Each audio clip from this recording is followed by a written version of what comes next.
ao Cordeiro nós chegamos para o lar. O Rei está voltando, o Rei está voltando, a trombeta está soando, o meu nome a chamar. O Rei está voltando, o Rei está voltando, aleluia, ele vem me buscar.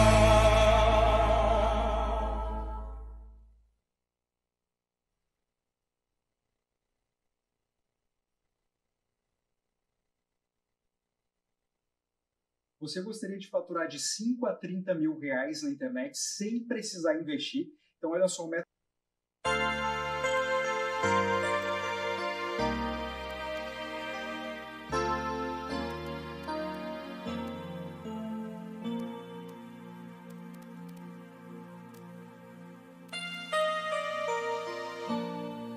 Há muitos feridos, choram de angústia e de dor, clamam por proteção e por paz.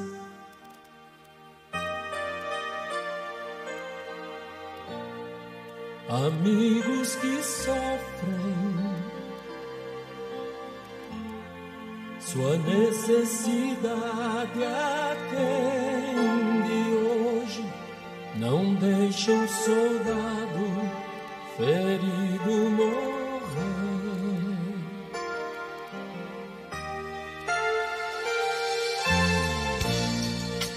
Venha o bálsamo. Presidente Manassés Santos.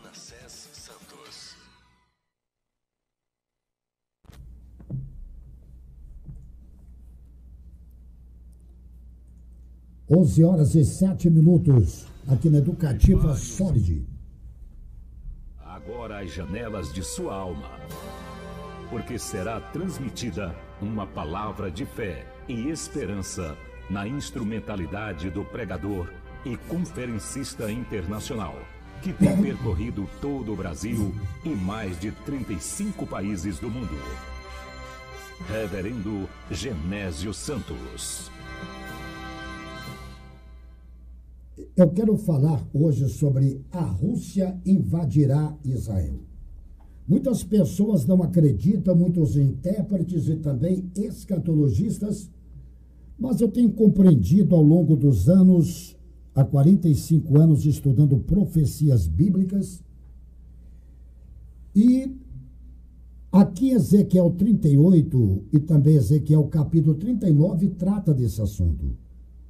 Veio a minha palavra do Senhor dizendo: o filho do homem dirige o rosto contra Gog, terra de Magog, príncipe-chefe de Meseque, de Tubal, e profetiza contra ele. Diz aqui o versículo de número 5. Persas e etíopes e os de Pute com eles, todos com escudo e capacete, Gomer, e todas as suas tropas, a casa de Togarma, da banda do norte, e todas as suas tropas e povos contigo. Diz aqui o versículo 4, e te farei voltar e porei anzóis nos teus queixos, e te levarei a ti com todo o seu exército, cavalos e cavaleiros, todos vestidos bizarramente, congregação grande, com escudo e rodela, manejando todos a espada. Não é aproveitando o fragor da invasão da Rússia à Ucrânia que a gente está aqui para querer falar sobre isso. Esta mensagem eu já preparei há muitos anos atrás. Há uns 15 anos atrás, eu já tinha preparado esta mensagem. Agora que a Rússia vai invadir, ou que a Rússia invadirá Israel, isso é certo. Pode ser agora, pode ser daqui 10, 15 anos, ou antes do arrebatamento um pouquinho. Devido à inexatidão da data da batalha de Gog e os exércitos coligados, poderemos presenciar ou não esta conflagração pelos telejornais, se caso a igreja for arrebatada. Temos observado nos noticiários, tanto os nacionais como internacionais, que Benjamin Netanyahu, ele visitou a Rússia 4 vezes em 2016. E que apesar de Putin expressar publicamente, as relações entre a Rússia e Israel são profundas. A profecia bíblica expressa uma futura guerra horripilante. A Rússia, ela tem fornecido armamentos sofisticados e equipado os países inimigos de Israel. Ouvinte, é necessário que acompanhemos o desenrolar dos fatos para que vejamos o cumprimento profético, isto passo a passo. É necessário que oremos por Israel, aquela nação angustiada. Uma vez a nação hebraica, ela sobressairá vencedora por causa da intervenção de Jeová Shebaote, o Senhor dos exércitos. Quando a gente lê aqui Ezequiel 38 e 39, nós encontramos o bloco formado pelas nações jafetitas. O capítulo 39 do livro de Ezequiel vai além de uma repetição do capítulo 38.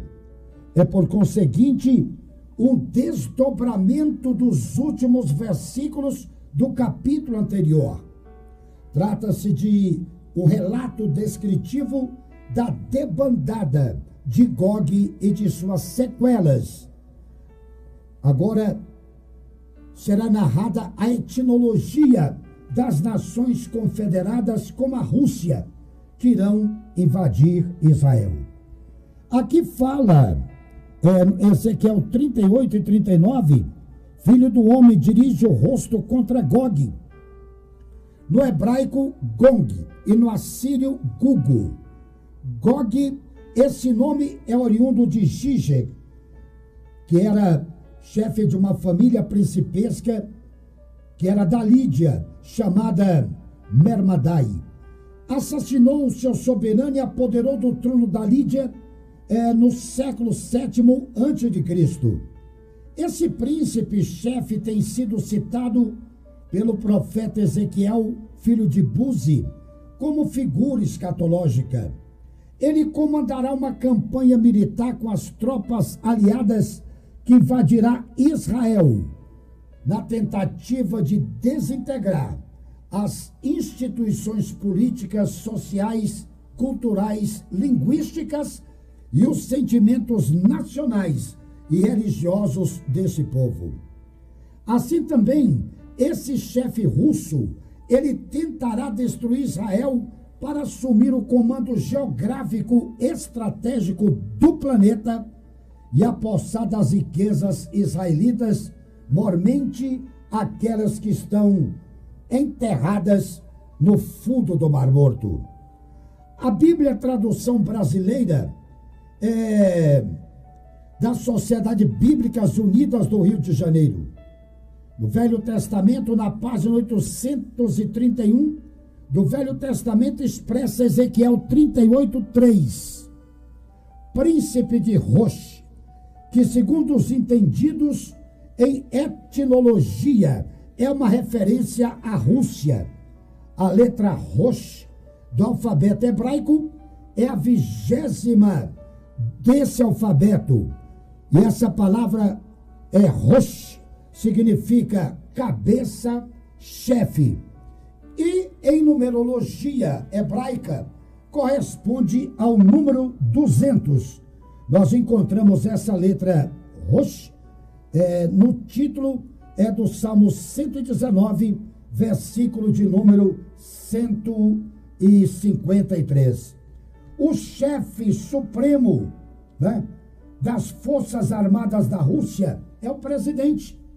É ele que tem o poder de dissolver os generais e de declarar a guerra. Esse cerco militar horrendo que será administrado pelo chefe do Estado russo trará uma provação cruel a Israel. A matemática profética numerológica, 5 vezes 40 é igual a 200. Ou seja, esse período será 5 vezes mais angustiante do que a peregrinação de Israel na península do Sinai. Deuteronômio capítulo 8, versículo 2. Pois bem, aqui fala, filho do homem dirige o rosto contra Gog, terra de Magog. Esse bloco do norte é conhecido como nações jafetitas. De acordo com o tronco étnico das nações, os russos são descendentes do segundo filho de Jafé, que nascera por volta de 2340 a.C., chamado Magog. Gênesis capítulo 10, versículo 2. Magog é uma palavra que vem do hebraico, Magog. Eles fazem parte das raças arianas e também indo-europeias. Todo o território da Rússia é indicado por essa denominação simbólica e também profética de terra de Magog. A Rússia ela foi povoada primitivamente por 2 povos, pelos citas, que eram membros de um grupo de nômades antigos que habitavam o sul e também o leste europeu. Também por tártaros, eram povos turcos que viveram no centro-sul da antiga União das Repúblicas Socialistas Soviéticas. O termo tártaros é de origem turca, tatai. O idioma empregado por eles era variante do idioma turco. A Rússia é um país de grande extensão territorial. É o maior país, chegando a ser 2 vezes mais do que o Brasil, ocupando 17.075.400 quilômetros quadrados. Está situado na Eurásia da Europa, no norte da Ásia, e mede nas partes mais longínquas 9.000 quilômetros de leste a oeste e 4.000 quilômetros de norte a sul. Nós sabemos que o contingente militar russo é enorme. A idade mínima para incorporação no exército russo é de 18 anos. Atualmente, os homens de 18 a 49 anos disponíveis para a chamada são de 35.247.049. Agora, a Rússia, ela tem um gasto muito grande. Sabe com o quê? Com material bélico. Nós sabemos que as tropas ativas soma 1.037.000 homens e as tropas totais 3.037.000. As despesas militares da Federação Russa chegam a atingir 18 milhões de dólares. Agora, aqui vai uma curiosidade cartográfica, geográfica, escatológica. O mapa da Rússia, quando olhamos em seu contorno, tem a feição de um dragão deitado de bruços. Isso diz da maldade cética e revoltosa e do ódio cego e mordaz contra a nação de Israel. A cor vermelha empregada na terceira lista da bandeira atual representa a natureza assassina que será revelada na invasão de Israel. O gasto da Rússia com armamentos em 2009, devido à fabricação e atualização de armamentos bélicos, a Rússia faz parte do Conselho de Segurança. O país é potencializado com o arsenal agigantado de 20.000 bombas nucleares e um estoque gigantesco de armas químicas e também biológicas. Mas agora eu quero que você perceba e note uma coisa. Quando a gente lê a palavra de Deus, nós encontramos nações, como diz aqui, Meseque, né? Meseque, no versículo 2 do capítulo 38. Meseque, ele foi o 6º filho de Jafé. Seus pósteros eram comerciantes de escravos e de objetos de bronze. Ezequiel capítulo 27, versículo de número 13. Agora também encontramos aqui Tubal. Aqui fala de Tubal no final do versículo 2. No hebraico, Tubal, no acádico, Tabal. Tubal foi o quinto filho de Jafé. Eles eram mercadores de vasos de metal e também de escravos nas feiras de Tiro, como encontramos no capítulo 27, versículo 13 do livro de Ezequiel. Meus queridos, os tubalitas são descendentes de Tubal. Eles habitavam a parte leste do Mar Negro e deram origem também aos povos mosques. Tubal, segundo os estudiosos, é sinônimo de Tobolski. Agora escute bem.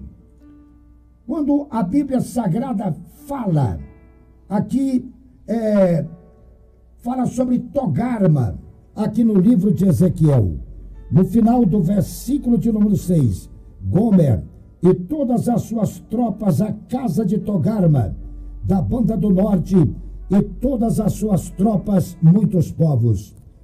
Togarma, esse indivíduo foi o primogênito de Gomer e neto de Jafé. Isso lá por volta de 2200 a.C. Nós encontramos registrado lá no livro de Gênesis, no capítulo 10, versículo 3. Togarma significa quebrando ossos.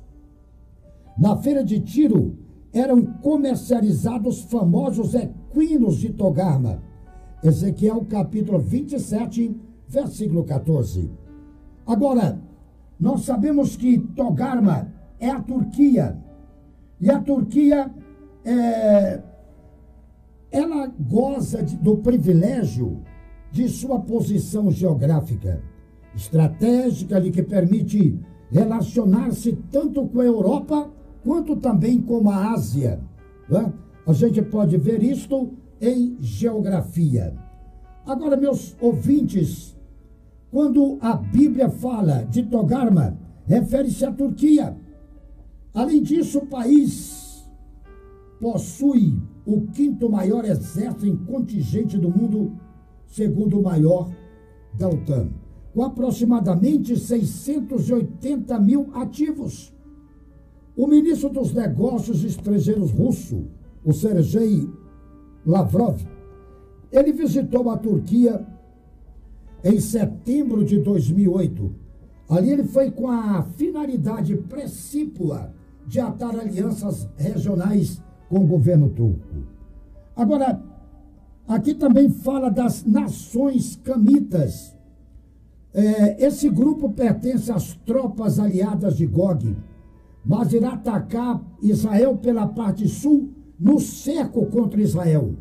A Rússia tem feito todo esforço para manter relações comerciais, fornecer às nações do norte da África materiais bélicos, sendo elas inimigas frontais de Israel. Então, as nações camitas são os etíopes, que são provindos de Cush, o filho primogênito de Cão, que a gente encontra em Gênesis capítulo 10, versículo 6. A palavra Etiópia no grego quer dizer abrasador, ou rostos queimado pelo sol, como aplica a palavra de Isaías no capítulo 11, no versículo 11. Também nós sabemos que a Líbia, ela é chamada na Bíblia de Put. Put na língua persa, Putia, na babilônica Puta, e no egípcio Pat, que significa arqueiro estrangeiro. Put foi o terceiro filho de Cão, que a gente encontra em Gênesis capítulo 10, versículo 6. O nome Líbia vem do grego para o hebraico Lubim, que significa sedentos. E também, outro aliado da Rússia nessa batalha contra Israel será a Líbia, né? Agora escute bem, existe diferença entre a batalha de Gog e a batalha de Gog e Magog. A batalha de Gog nós encontramos em Ezequiel 38, 39.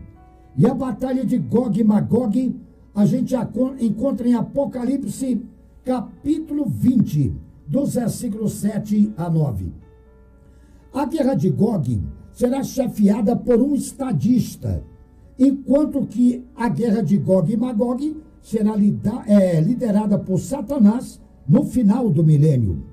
Na batalha de Gog, essa batalha será contra Israel nos montes palestínicos. Agora a batalha de Gog e Magog cercará o arraial dos santos. Na batalha de Gog, Israel será invadido para que os inimigos venham tomar os seus despojos. Já na batalha de Gog e Magog, não haverá saque de despojos. Na batalha de Gog, esse inimigo virá do norte. Já na batalha de Gog e Magog, estes inimigos virão do mundo todo. Na batalha de Gog, Gog será puxado pelos anzóis de Jeová. Enquanto que já na batalha de Gog e Magog, nós sabemos que o Satanás, ele será puxado pelo fogo do céu, que irá destruí-lo. Na batalha de Gog serão sepultados no vale oriente do Mar Morto os mortos. Já na batalha de Gog e Magog, nesse conflito não haverá sepultamento, porque todos serão queimados e carbonizados. Na batalha de Gog será uma guerra de ateus, será uma guerra de ateus que não é contra Deus. Já na batalha de Gog e Magog, será uma batalha de quem conhece a Deus. Magog é o nome do país onde mora o príncipe de Gog. Já na batalha de Gog e Magog, designa as forças do mal contra Deus. Na batalha de Gog será derrotado por desastres naturais esses exércitos inimigos. Já na batalha de Gog e Magog, os inimigos serão derrotados com fogo que vai cair do céu. Essa batalha de Gog, ela é chamada em Ezequiel 38, 2 de batalha de Gog. No capítulo 38, versículo 18, ela é chamada de naquele dia. No capítulo 38, no capítulo 39, versículo 8, é chamado o dia. Já no capítulo 39, versículo 13, essa batalha é chamada de memorável dia. Meus ouvintes, quando ocorrerá esse conflito dessa batalha chamada Batalha de Gog? Tudo, pois, indica, meus ouvintes, que ocorrerá no princípio da grande tribulação, ou poderá ser um pouco antes da igreja ser arrebatada. Ninguém tem a data precisa, o ano preciso.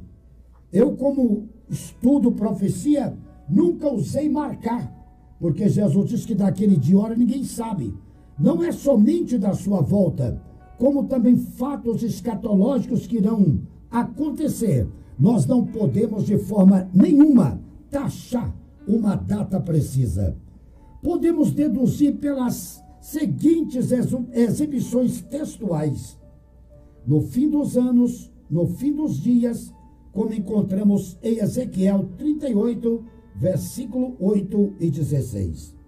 Não acontecerá a batalha do Armagedon, porque Cristo virá para derrotar seus inimigos comandados pelo anticristo.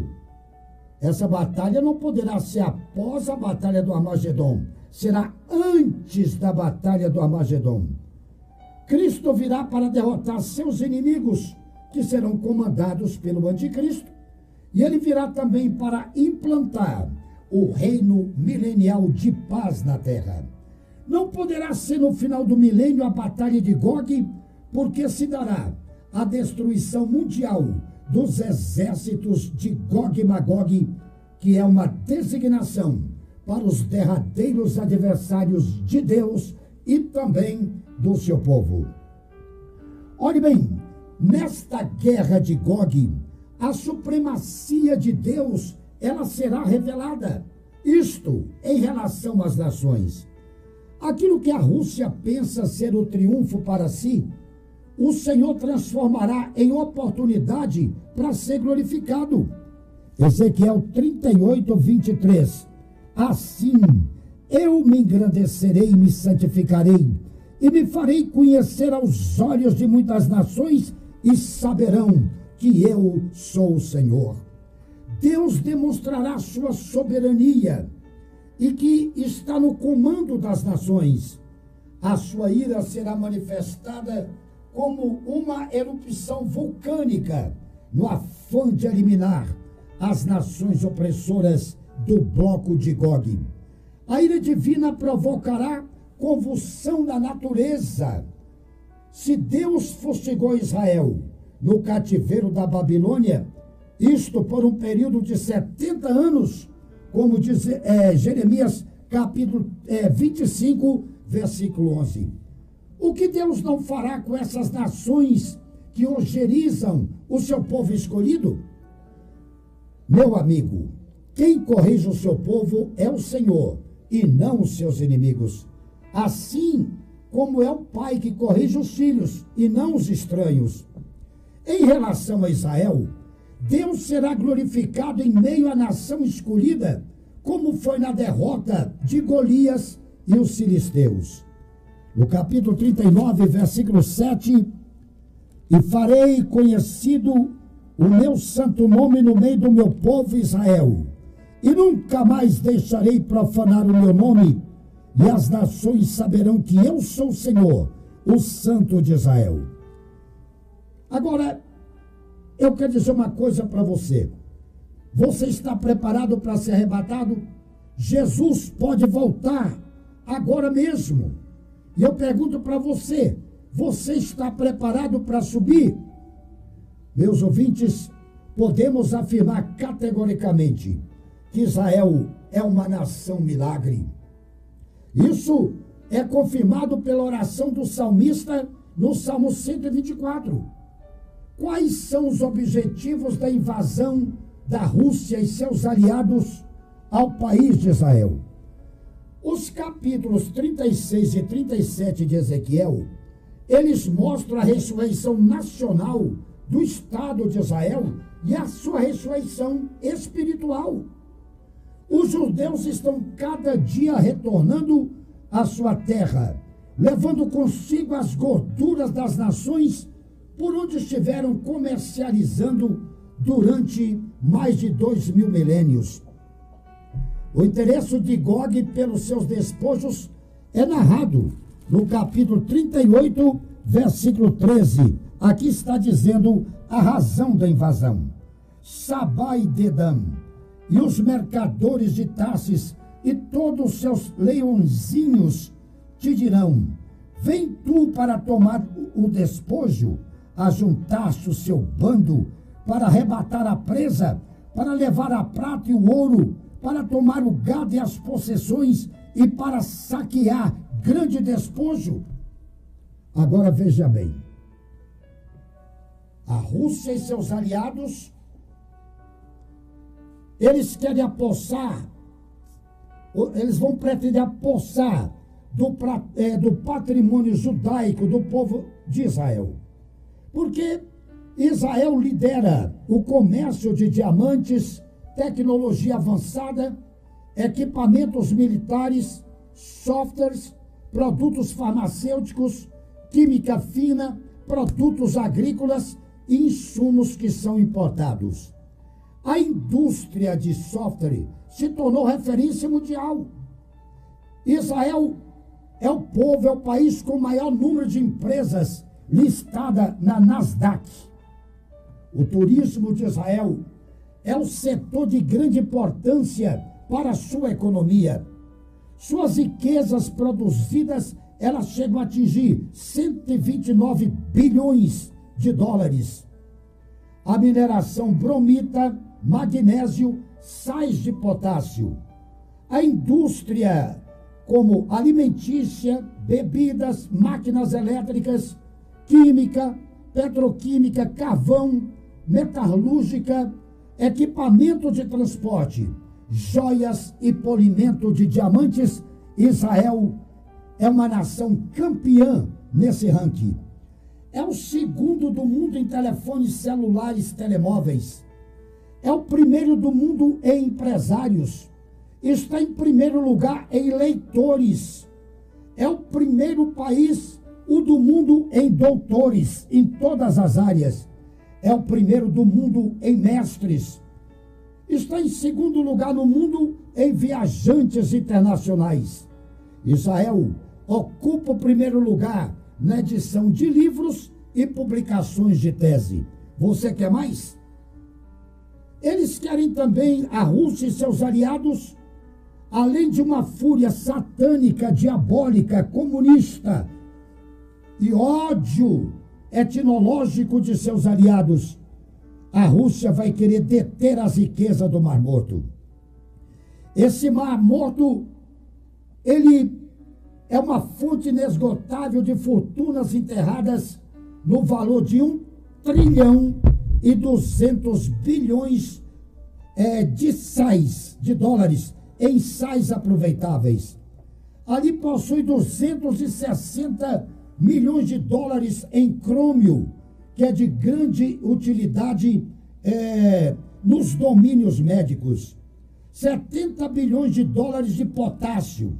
825 bilhões de dólares de cloreto de magnésio e outros.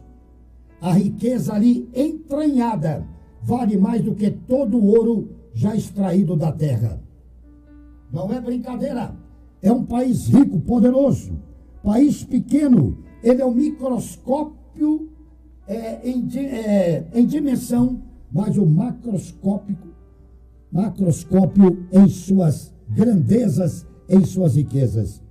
O Movimento Nacional Socialista Atlântico afirmou: o governo dos Estados Unidos está a apoiar plenamente o judeu Larry Ellison, um judeu assumido. De acordo com os relatos das notícias, ele é conhecido por ser o traquinas bilionário. Um de seus objetivos é conhecido por ser o traquina bilionário.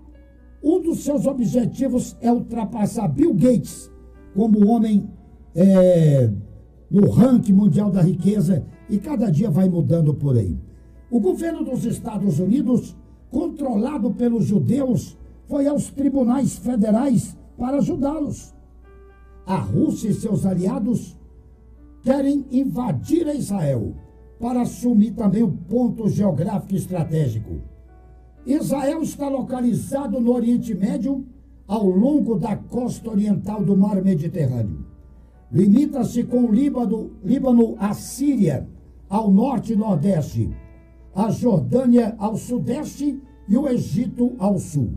Ali, essa localização está situada como o umbigo do mundo. Se você apontar o seu dedo indicador no centro do mapa mundi, depararemos com a nação de Israel.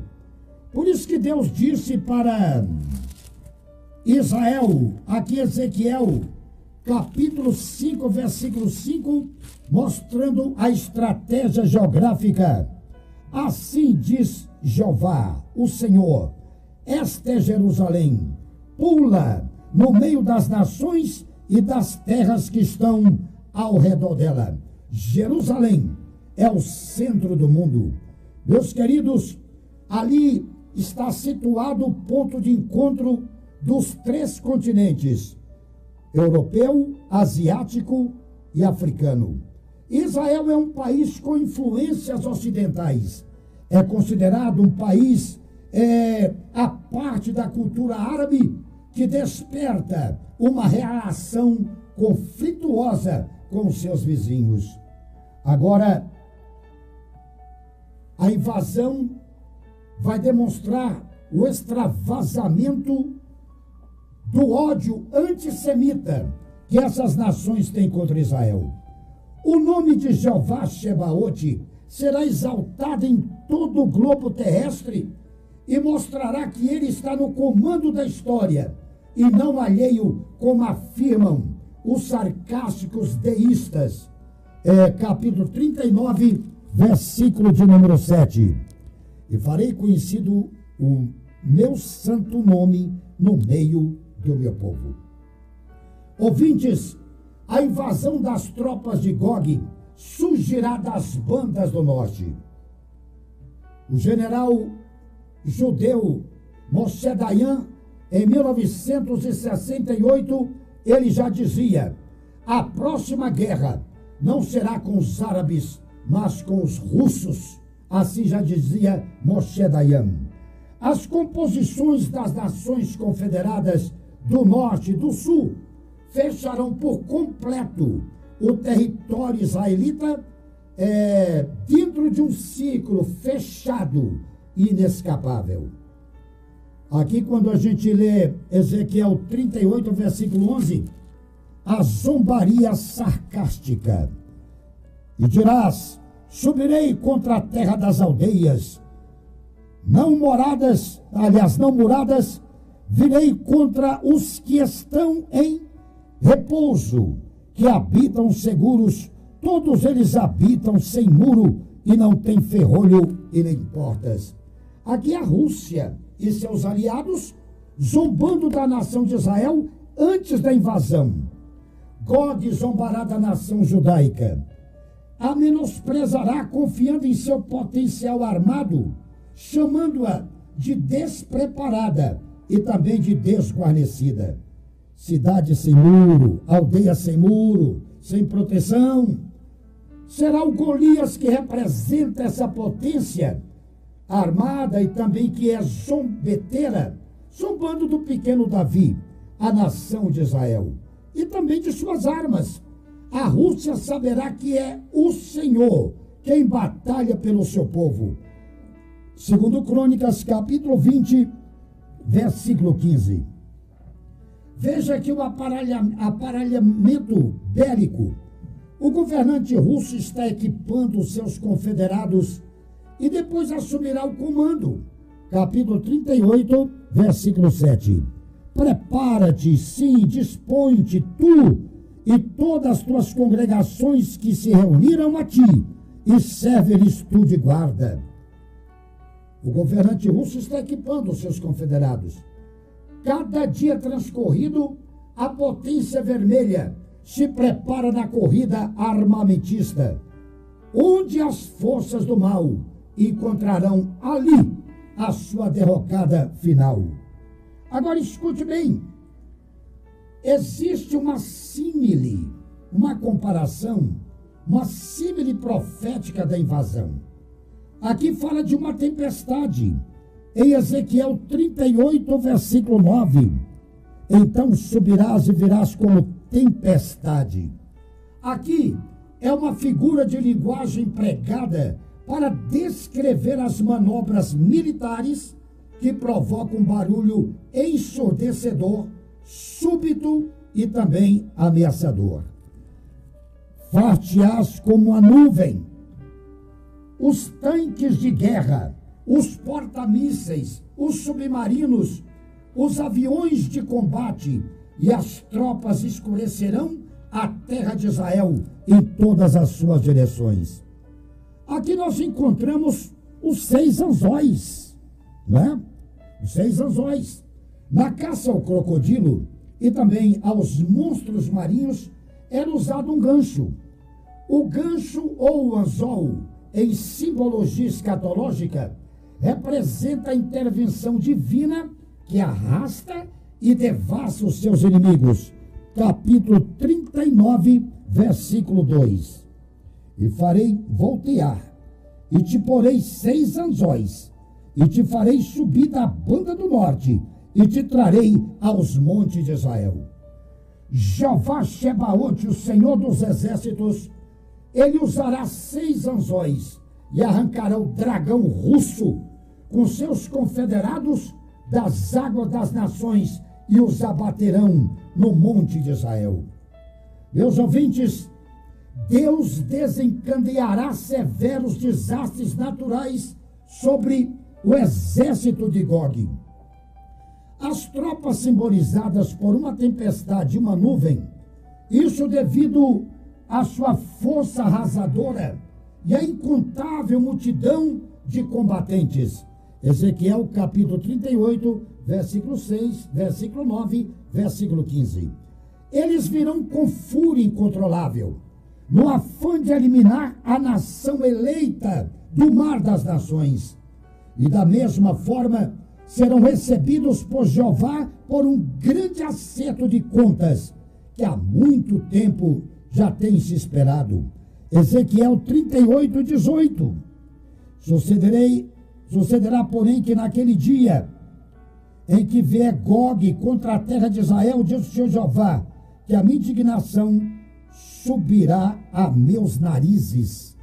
Aqui está, na lista dos juízos lavrados pelo profeta Ezequiel, todas as armas serão agentes não humanos, com exceção da espada.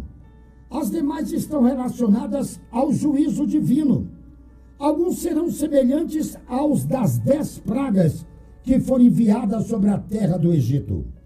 Diante de tais pragas, Israel estará seguro e não será atingido por nenhuma catástrofe, como diz Ezequiel 38, 9 a 12 e 39, versículo de número 6, que eu posso ler aqui agora.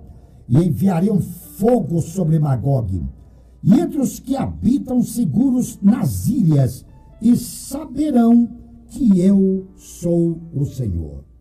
Deus também vai mandar um terremoto, além de trazer resultados catastróficos, neutralizará também a bravura militar de Gog de maneira arrasadora. Capítulo 38, versículo 9. No livro de Apocalipse, encontramos o registro de terremotos de grande magnitude que ocorrerão durante a grande tribulação. No capítulo 6, versículo 12, e também no capítulo 8, versículo 5, e no capítulo 16, versículo 18. Os próprios animais de todas as espécies também temem os tremores de terra.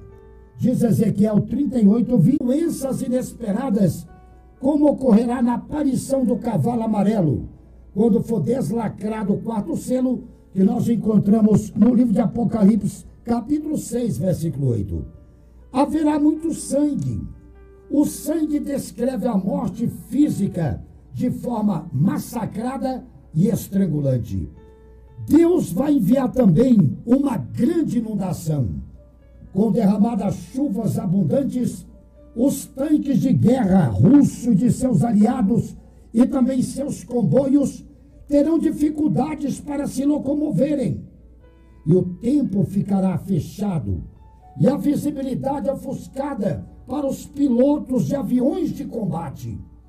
Haverá também saraiva, fogo e enxofre. Na praga da saraiva enviada na terra do Egito, 2 elementos foram derramados, saraiva e fogo. Êxodo capítulo 9, versículos 22 a 25. Em Sodoma, no extremo meridional ou sul do Mar Morto, foram despejados enxofre e fogo, que serão encontrados no Lago de Fogo. Gênesis 19, versículo 24, e Apocalipse capítulo 20, versículo 10. Encontramos esses elementos no toque da primeira trombeta, acrescentado pelo fogo, em Apocalipse capítulo 8, versículo 7. Meus ouvintes, esses 3 elementos de juízos são conhecidos como a trindade dos horrores da ira de Deus. A saraiva fala de juízo repentino e dilacerante. O fogo, ele indica a ira de Deus e subirá uma fumaça de enxofre com cheiro de ovo podre. Cada qual matará o seu aliado. O exército de Gog será desbaratado através da autodestruição, como ocorreu em outros confrontos com Israel. Em Juízes 7, 22, 1 Samuel 14, versículo 20, 2 Crônicas capítulo 14, versículo 13, 2 Crônicas capítulo 20, versículos 23 a 24, e Ageu capítulo 2, versículo 22. Nessa época, os homens entenderão que o castigo punitivo de Jeová tem como objetivo não apenas destruir os infratores rebeldes, como também restaurar. Como será o sepultamento de Gog e seus aliados? O exército de Gog será destroçado por milagre da intervenção divina. As páginas do Velho Testamento estão samilhadas de inimigos destruídos ao atacar Israel e respondidos pela ofensiva de Deus. A ambição russa de tomar Israel a levará a um local de sepulcros. Quando Deus permitiu ao longo da história que as nações perseguissem o povo judeu, não foi um sinal de poderio, mas uma demonstração de que ele determinou o colapso do seu adversário. O arsenal bélico será usado como combustível, tudo que a Rússia tem. Assim como os sírios deixaram seus despojos próximos a Samaria, em 2 Reis, capítulo 7, versículos 5 a 8, os de Gog também serão abandonados nos montes de Israel. A Ucrânia já derrubou mais de 200 aviões da Rússia. Agora calcula Deus agindo. Os de Gog também serão abandonados no monte de Israel. Encontramos as 7 classes de armamentos que serão utilizados nessa guerra. E também a incineração de todas elas. Ezequiel 39, versículo de número 9. Os habitantes da cidade de Israel sairão totalmente, queimarão as armas e os escudos e as rodelas, com os arcos e com as flechas e com os bastões de mão e com as lanças, e farão fogo com tudo isso por 7 anos. Olha o tanto de material bélico será queimado por 7 anos. Os instrumentos serão destruídos porque Gog representa a crueldade e também a profanação. Com as armas abandonadas, a população de Israel ficará intransitável. A Rússia tem fabricado atualmente suas armas usando um material denominado de Langston. É feito de um material madeirado comprimido na Holanda, que é usado como combustível. Os russos descobriram em suas pesquisas laboratoriais que essa substância ela é tão forte, moldável e leve, e passa despercebido pelos radares. Por isso os russos utilizam-no em veículos de guerra e também em armamentos. O Langston é queimada e a temperatura altíssima e pode ser usada como combustível. O uso frequente e o fato de que as unidades militares móveis russas podem levar grandes quantidades de combustível em contêineres de 100 metros de lado para seus tanques e helicópteros. Tudo, pois, indica que na derrocada do exército russo, Israel terá combustível por 7 anos, como diz o capítulo 39, versículo 9. Todo esse equipamento bélico que a confederação usará contra Israel se tornará ineficaz, porque Jeová Shebaote sairá como um valente em defesa da nação judaica. Jeremias capítulo 10, versículo 6. Nesse tempo, meu ouvinte, os recursos naturais serão preservados por 7 anos. O profeta Naum profetizou a cor preferida e usada pelos russos em seu capítulo 2, versículo 3. Veja o mega banquete sacrificial.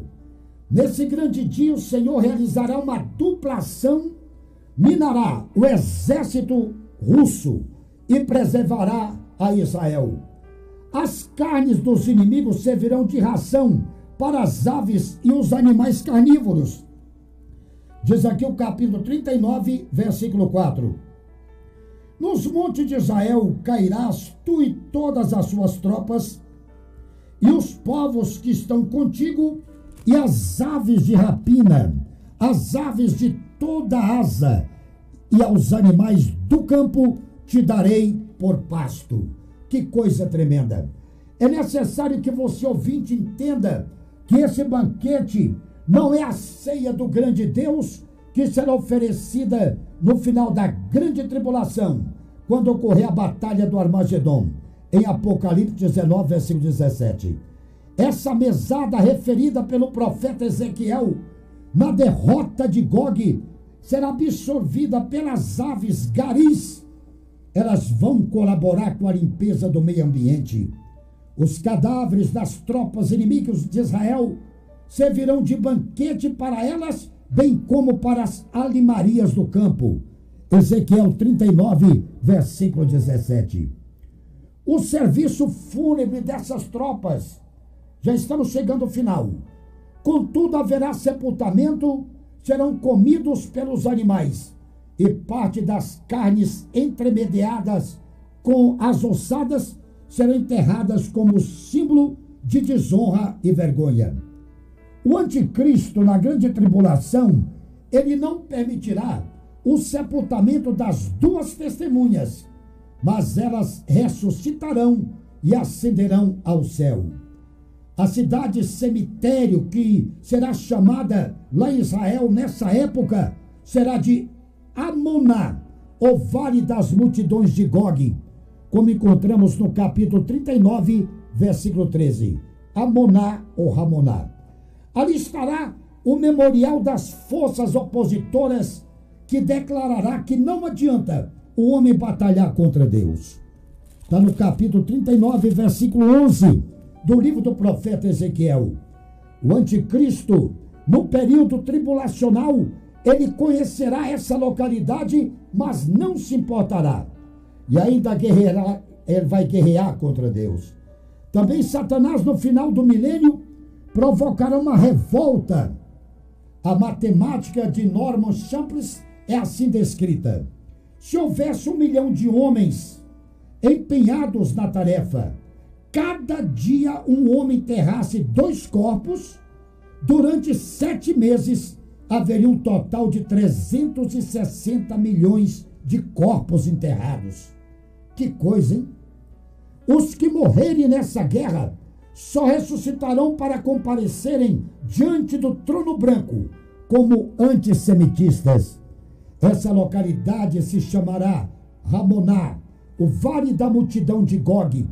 Esse vale ficará entre o Mar Morto, a oeste, e o deserto da Arábia, ao leste, fora dos termos de Israel.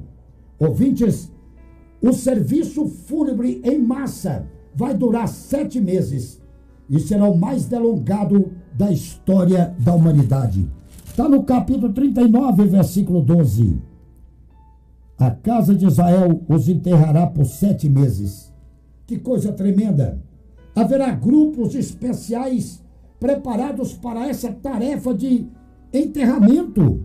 Diz aqui o versículo 14, está em detalhe: e serão separados homens que incessantemente passarão pela terra, para que sepultem os que tiverem ficado sobre a face da terra, para purificarem durante 7 meses esse trabalho. Que coisa terrível! Quem não conhece a Deus morre. Quem se levanta contra o povo de Deus, que a menina dos seus olhos, morre. Concluindo, a locomoção dos transeuntes será dificultada por causa das ossadas e dos corpos esparramados. Ezequiel 39, versículo 15. Depois dessa morte dos russos e também de seus aliados, veja como será a operação limpeza. Esse trabalho vai durar 7 meses. É bom lembrarmos que a citação do número 7 trata de um assunto escatológico.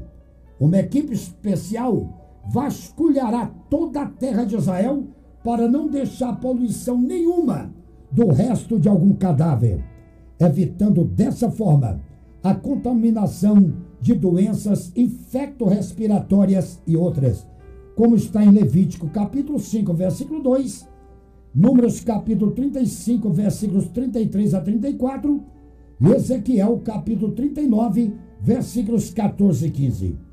As promessas feitas a Israel. o Senhor teceu algumas promessas para a nação israelita, visando trazer consolo diante dos sofrimentos e perseguições sem tréguas nessa batalha de Gog. Primeira coisa, a promessa de Deus nessa guerra contra a Rússia e seus aliados: mudar a sorte do seu povo. Ezequiel capítulo 39, versículo 25. Trazer de volta a sua terra. Capítulo 39, versículo 25. Fazer esquecer as humilhações. Capítulo 39, versículo 26. Manifestar a luz do seu rosto. Capítulo 39, versículo 29. E derramar o Espírito Santo. Capítulo 39, versículo 29. Concluindo, a palavra profética jamais falhará, porque ela é originada em Deus e Ele conhece o futuro. E também Ele tem todo o poder para fazer dar cumprimento e não há quem possa interceptá-lo. A qualquer momento será noticiado pela mídia: a Rússia invade Israel. A Rússia invade Israel.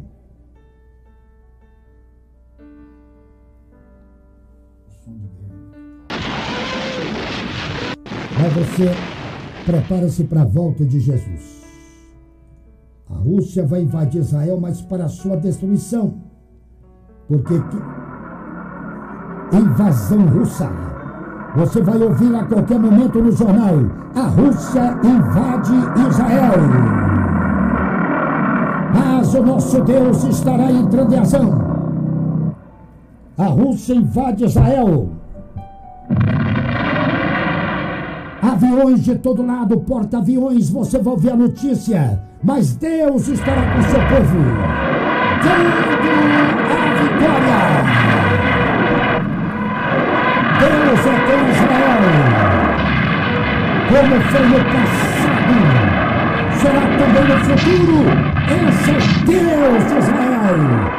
Não adianta os inimigos se levantar contra Israel, porque Israel é o povo de Deus, é o povo da vitória.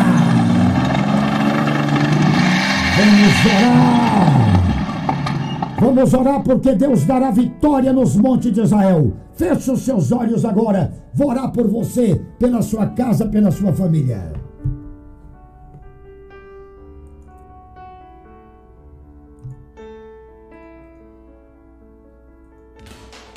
Pare aonde estiver. Nem tudo está perdido. Ainda resta uma esperança. Chegou o momento da oração, da fé, com o reverendo Genésio Santos.